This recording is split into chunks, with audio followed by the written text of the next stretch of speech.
এবার বেগম জিয়ার লন্ডন সফরের খবর। উন্নত চিকিৎসার জন্য যুক্তরাজ্যে পৌঁছানোর পর কিছুক্ষণ আগে লন্ডন ক্লিনিকে গেছেন বিএনপি চেয়ারপারসন বেগম খালেদা জিয়া। বিস্তারিত জানাতে এই মুহূর্তে লন্ডন ক্লিনিকের সামনে আছেন সহকর্মী শোয়েব কবির। সরাসরি যাচ্ছি তার কাছে। শোয়েব,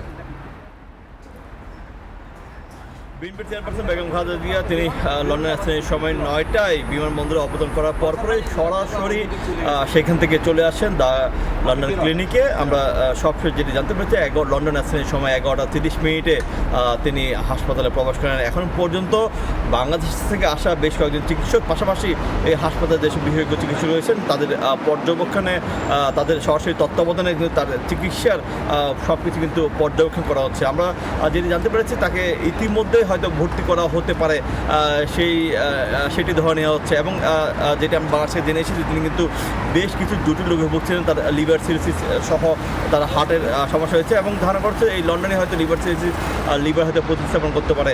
আমরা যেটা দেখেছি যে সকাল থেকে কিন্তু তিনি যখন বিমানবন্দরে তিনি এসে পৌঁছান, যে দীর্ঘ 7.5 বছর পর পুত্রের সাথে দেখা হয়, সেখানে তাকে অভ্যর্থনা জানান তারেক রহমান এবং জাইমা রহমান, যুক্তরাজ্য বিএনপির সভাপতি আমির মালেক এবং সাধারণ সম্পাদক কয়েকজন সহ সেখানে তাকে অভ্যর্থনা জানান বাংলাদেশ দূতাবাসের ভারপ্রাপ্ত হাই কমিশনার হযরত আলী খান।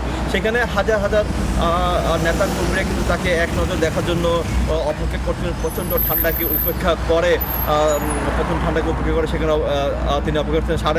সবশেষ তিনি লন্ডনে এসেছিলেন 2017 সালের 15 জুলাই। এরপর থেকে তিনি আর আসেননি লন্ডনে। ধারণা করা হচ্ছে যে এই যে লন্ডনের যে সময় চিকিৎসার জন্য তিনি এসেছেন, এখানে অন্তত 2 মাস তাকে হয়তো থাকা হতে পারে এবং এই 2 মাসের মধ্যে তার চিকিৎসা পরবর্তী সময় চিকিৎসার জন্য হয়তো 6 সপ্তাহের মতো হয়তো সময় রাখতে পারে এবং চিকিৎসা পরবর্তী সময় তিনি হয়তো যুক্তরাজ্যের স্থানীয় যেসব নেতাকর্মী রয়েছেন, পাশাপাশি প্রবাসী বাংলাদেশি যারা রয়েছেন তাদের সাথে হয়তো একটি সমাবেশ করতে পারেন। এবং এই সফর, চিকিৎসার জন্য এই সফর কিন্তু বাংলাদেশের রাজনৈতিক প্রেক্ষাপটে কিন্তু গুরুত্বপূর্ণ হয়ে দাঁড়িয়েছে। কেননা বর্তমান যে 5ই আগস্টের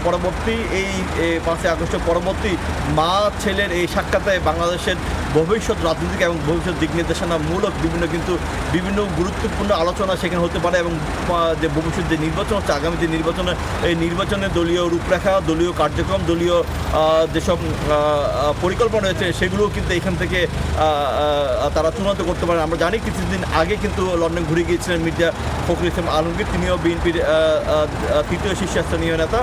তিনিও কিন্তু এখান থেকে বেশ কিছু রূপরেখা নিয়ে গেছেন এবং এরপরে যে কংক্রিট যেসব আলোচনাগুলো হবে মা এবং ছেলের মধ্যে, সেসব দিক নির্দেশনা পেয়ে কিন্তু বাংলাদেশে আগামীর যে রাজনীতি সেটি কিন্তু পরিচালিত হবে। ধারণা করেছে 2 মাসের চিকিৎসা শেষে তিনি সৌদি আরবে ওমরা করে এরপর বাংলাদেশে ফিরে যাবেন। লন্ডন ক্লিনিকের সামনে থেকে জানাচ্ছিলেন শোয়েব কবির।